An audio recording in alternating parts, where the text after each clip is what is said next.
Demo peringatan Hari Pendidikan Nasional atau Hardiknas di Kota Makassar, Sulawesi Selatan diwarnai kericuhan.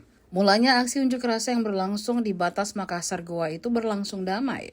Namun ketegangan mulai muncul saat kemacetan terjadi dari 4 arah ruas jalan.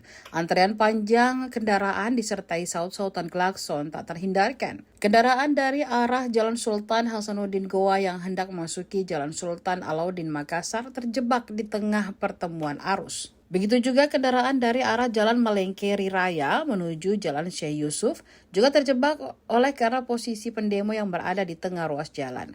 Beberapa pengendara bahkan meneriaki pendemo agar segera bubar. Polisi dari Polsek Rapocini tampak kewalahan mengurai kemacetan. Pasalnya, aksi di sore hari itu bertepatan dengan jam pulang kerja, di mana volume kendaraan meningkat drastis. Di sisi lain, pengunjuk rasa tetap melanjutkan aksinya hingga senja. Mereka silih berganti berorasi menyarankan kondisi pendidikan yang dianggap belum berpihak pada rakyat. Ban yang sebelumnya telah padam mengiringi unjuk rasa itu kembali dinyalakan. Hingga akhirnya, seorang pengendara berkemeja putih keluar dari dalam mobilnya mendatangi pendemo. Ia memprotes demo hingga senja itu, membuat kemacetan kian tak terkendali. Bahkan pria itu kembali ke mobilnya mengambil alat pemadam api ringan. Ia pun menyemprotkan cairan apar ke ban yang dibakar pendemo hingga padam.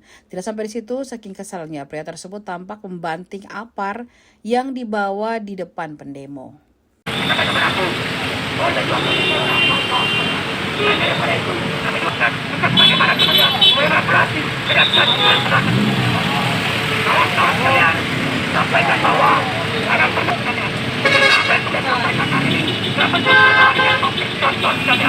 Hidup mahasiswa!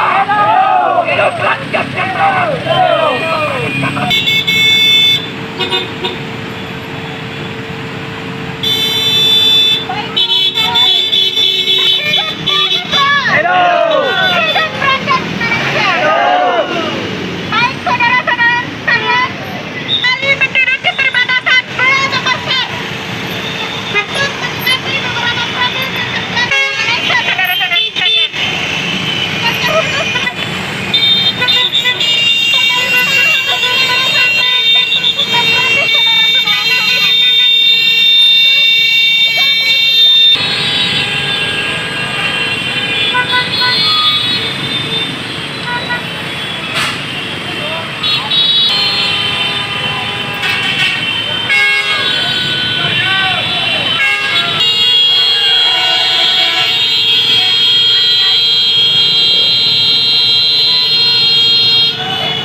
Ini bukan bikin macet. Macet seperti sekarang.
Download Tribun X sekarang, menghadirkan lokal menjadi Indonesia.